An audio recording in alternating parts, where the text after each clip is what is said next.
अस्सलाम वालेकुम वरहमतुल्लाहि वबरकातुहू एंड गुड मॉर्निंग। कैसे हैं आप सब? उम्मीद करती हूँ आप सब बहुत अच्छे होंगे और अल्हम्दुलिल्लाह मैं भी बहुत अच्छी हूँ। दोस्तों, ज़िंदगी में कभी कभी ऐसे सबक मिलते हैं जिसे हमने कभी सोचा ही नहीं होता। कभी तो किसी के सीख भी हमारे कोई काम नहीं आते, लेकिन कभी कुछ ऐसा होता है कि कोई छोटी सी बात या मोमेंट हमारी ज़िंदगी बदल देती है। इसलिए आप हमेशा अपना दिमाग खुला रखें और आसपास की चीज़ों को नोटिस करते रहें। पता नहीं कब कहाँ से हमें ज़िंदगी के लेसन मिल जाए। मैं आपको आज बताऊंगी कि अपनी खुशी के ज़िम्मेदार हम खुद हैं। जैसे एक औरत को अपनी ज़िम्मेदारी का पता होता है। उसे पता है कि खाना पकाना है, कपड़े धोना है, बच्चों का ध्यान रखना है। उसे बोलना नहीं पड़ता, वो खुद ही ये सारे काम कर लेती है। जब हमारे तबीयत में कुछ उतार चढ़ाव रहता है, फिर भी कुछ काम करने का मन नहीं करता, फिर भी हम अपनी ज़िम्मेदारियों को बखूबी निभाती हैं, क्योंकि हमें पता है ये सारे काम हमें ही करने हैं। अगर आप मेरे बात को समझें तो जिस तरह घर की जिम्मेदारी हमारी होती है, ठीक उसी तरह खुद को खुश रखने की जिम्मेदारी भी हमारी होती है। जैसे आप इन वीडियो में देख रहे हैं कि मैं सुबह उठते ही पहले अपनी खुशी या अपने पसंद के काम करती हूँ। मुझे सुबह उठकर बाहर का व्यू देखना बहुत अच्छा लगता है, इसलिए मैं कुछ समय नेचर के साथ रहना पसंद करती हूँ। दोस्तों, अक्सर मैं देखती हूँ कि मुझे या हमें ये मालूम होता है कि हमें अब खाना पकाना है, नाश्ता बनाना है, क्योंकि इसके लिए हमारे पास पहले से ही चीज़ें मौजूद होती हैं। कहने का मतलब, हमें हमारे रिस्क का ज़रिया पता है कि हमें ऑफिस जाना है, दुकान जाना है या किसी दूसरे जगह काम पर जाना है, क्योंकि अल्लाह ने हमें रिस्क का ज़रिया तरक कर रखा है। हम वहाँ से अपना रिज़्क़ लाकर अपनी रोज़मर्रा की ज़िंदगी जी रहे हैं। मतलब हमें ये टेंशन नहीं है कि अभी तो खा लिया, अब बाद में क्या खाएंगे। लेकिन ये जानवर, परिंदे, इनको कहाँ पता होता है कि उनका रिज़्क़ कहाँ से आएगा, पर उनको भरोसा है अल्लाह पर, और शायद इसीलिए ही वह बेफिक्र होकर मस्त आसमानों में घूमती रहती हैं। उन्हें कोई टेंशन नहीं कि हमारे पास खाना नहीं है या बैंक बैलेंस नहीं है, अब हम क्या करेंगे। वो तो अल्लाह पर भरोसा करके अपने दिन का आगाज़ करती हैं और खाली पेट अपने घर से निकल पड़ती हैं। पर शाम को जब अपने घर वापस लौटती हैं तो उनका पेट भरा होता है ना। ये यकीन, उनका यकीन सिर्फ अल्लाह पर है। उन्हें पता है कि हम खाली पेट कभी नहीं लौटेंगे, इसलिए शायद वो हमेशा खुश रहती हैं। पर हमारे पास हर चीज़ है, पर हम फिर भी परेशान रहते हैं। शायद हम अल्लाह पर परिंदों की तरह भरोसा नहीं कर पाते। हमें अपने रब पर भरोसा होना चाहिए कि जो होगा वो हमारे लिए बेहतर ही होगा। तो सबसे पहले ये सोच कि हमें खुश रख सकती है। खुश रहना का मतलब है पुरसुकून रहना, अपने आप को मुतमईन रखना। आपके पास जो भी नेमतें हैं अल्लाह ताला की, उसका शुक्र अदा करना और अपने आप से खुश रहना, अपने सेहत से खुश रहना। आप जैसी भी हैं खुद को बेहतर समझें, खुद को कभी किसी से कम न समझना।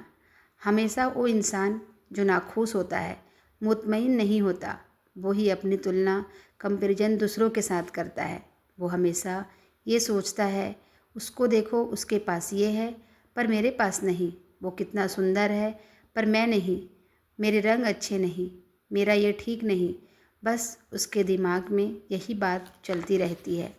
मैं आपको एक बात बताती हूँ कि पहले से आज का समय काफ़ी हद तक बदल गया है।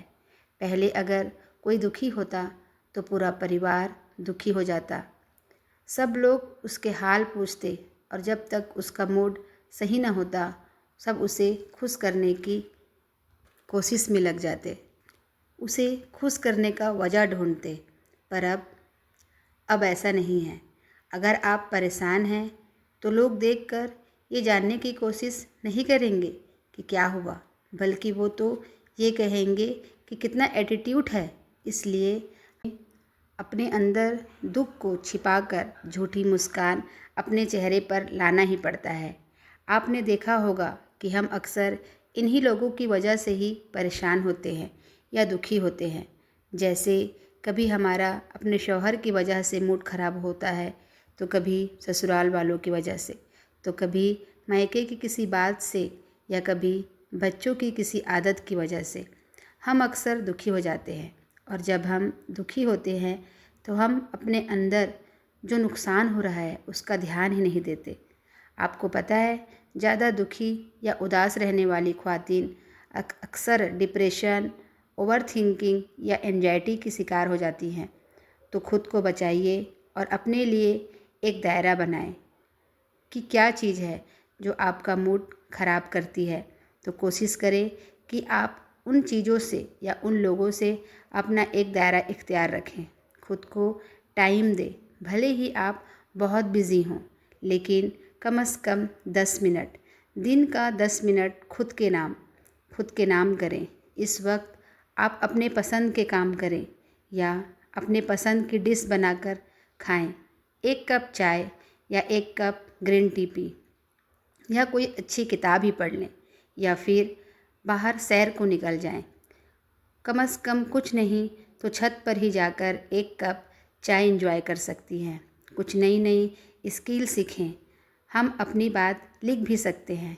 यकीन माने, ये लिखने की जो हैबिट है वो कमाल का है। जो बात हम किसी को बोल नहीं सकते, उन बातों को हम लिख सकते हैं। जब आप लिखने की हैबिट बनाएंगी तो आप देखेंगे आपको कितना हल्कापन महसूस होगा। मेरे कहने का मतलब है, खुद को खुश रखें। जब आप खुद खुश रहेंगी, मोटिवेट रहेंगी, तभी तो आप अपने परिवार, अपने बच्चों को खुश रख पाएंगे, क्योंकि आप अपने परिवार की मजबूत शख्सियत हैं। मैं थोड़ी सी बात अपने बारे में भी बता दूं। मैं एक हाउसवाइफ होने के साथ साथ एक टीचर भी हूं। मेरे परिवार में हम 5 लोग हैं, जिसमें मेरी 2 बेटियां और 1 बेटा है। मेरे हस्बैंड की जॉब दूसरे शहर में है, तो वो वहीं रहते हैं और छुट्टियों में आते हैं। तो मैं सारे काम घर के और अपने स्कूल के खुद ही मैनेज करती हूँ। मैं अपने ब्लॉग में आपको बताऊँगी कि मैं कैसे अपना टाइम मैनेज करती हूँ, और न सिर्फ घर संभालती हूँ बल्कि अपनी जॉब, अपने बच्चे और ख़ुद को भी खुश रख पाती हूँ, स्ट्रेस फ्री हो पाती हूँ।